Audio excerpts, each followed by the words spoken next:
নমস্কার বন্ধুরা, সুতোপাস কিচেনে আপনাদের আরও একবার স্বাগত। আজ আমি আরও একটা রেসিপি বানাবো, সেটা হলো এটা দেখুন, এটা হচ্ছে গেঁড়ি।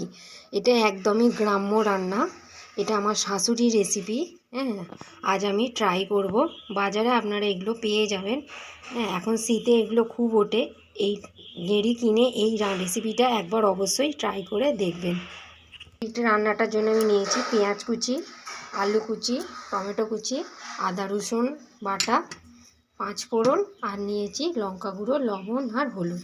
এটা একদম চিকেনের মতন কষা কষা রান্না হবে। আর নিয়েছি সর্ষের তেল।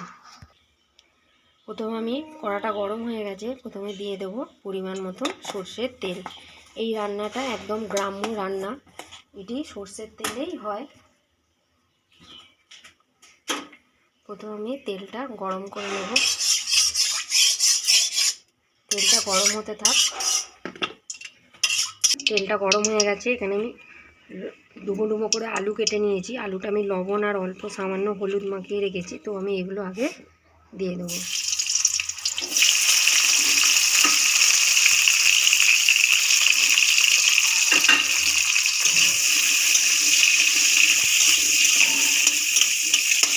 আলুটা আমি ভাজতে থাকি। আলুগুলো আমি ভালো করে ভেজে নিই।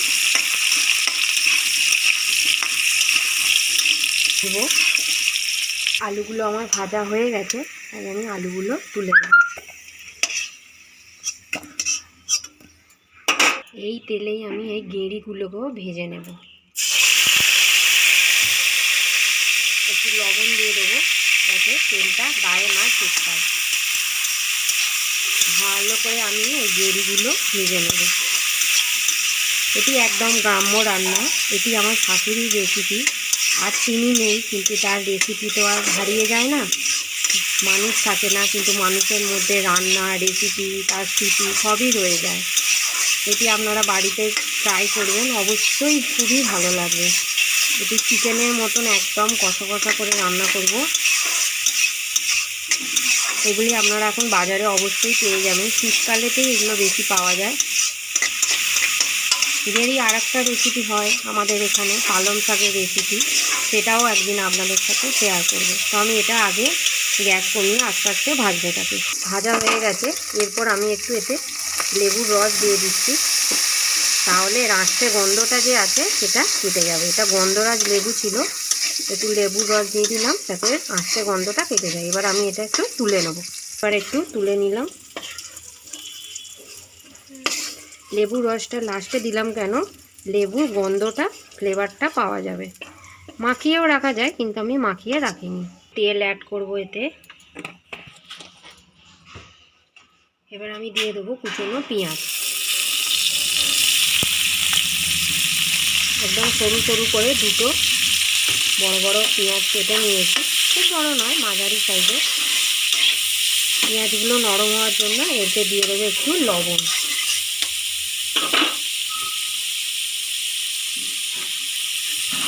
এই দেখুন, লবণ দিয়ে দিলাম। পেঁয়াজটা একটু নরম হতে থাক। পেঁয়াজটা ভাজা ভাজা হয়ে গেছে, এবার আমি দিয়ে দেবো আদা রসুন। এটা পেস্ট করা ছিল।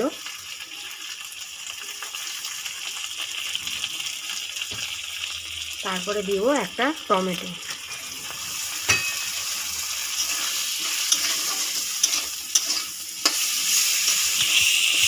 এখানে আমি আদা রসুন টমেটো ভালো করে কষিয়ে নিচ্ছি।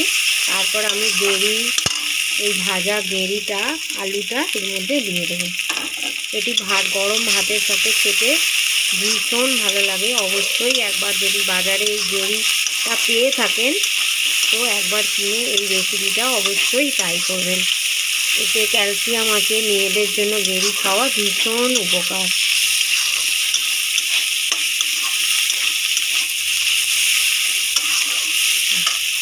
এবার এগুলো এতে দিয়ে দেবো।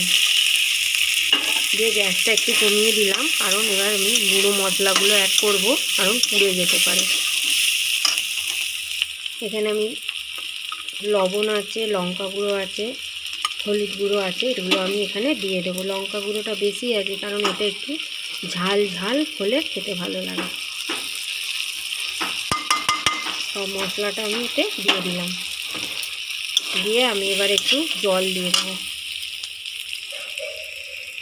দেখুন এবার আমি এতে একটু জল দিয়ে দেবো, দিয়ে যেরকম চিকেন মাটন কষা হয় সেই রকম আমি এবার এটা অনেকক্ষণ ধরে কষাতে থাকবো যতক্ষণ না এটা থেকে তেল বেরিয়ে আসছে।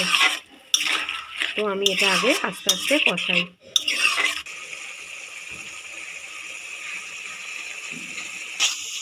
আমার এটা একদম শুকনো শুকনো কষা কষা হয়ে গেছে, তেলও ছেড়ে দিয়েছে, কষানো হয়ে গেছে যেরকম মাটন চিকেন কষায় সেরকম আমার এটা কষানো হয়ে গেছে। এবার আমি একটু অল্প জল দিয়ে এটা সেদ্ধ করে নিলেই হয়ে যাবে। আমি এবার এতে কষানো হয়ে গেছে, একটু অল্প পরিমাণ জল দিয়ে দেবো, অল্প দেবো কারণ এটা একদম গ্রেভি গ্রেভি হবে।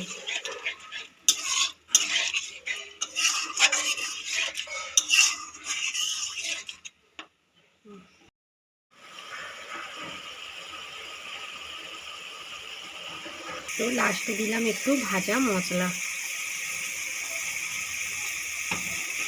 আচ্ছা, তো আমার এই গেরি রেসিপি হয়ে গেল। ভালো লাগলে অবশ্যই লাইক শেয়ার ও সাবস্ক্রাইব করে দেবেন।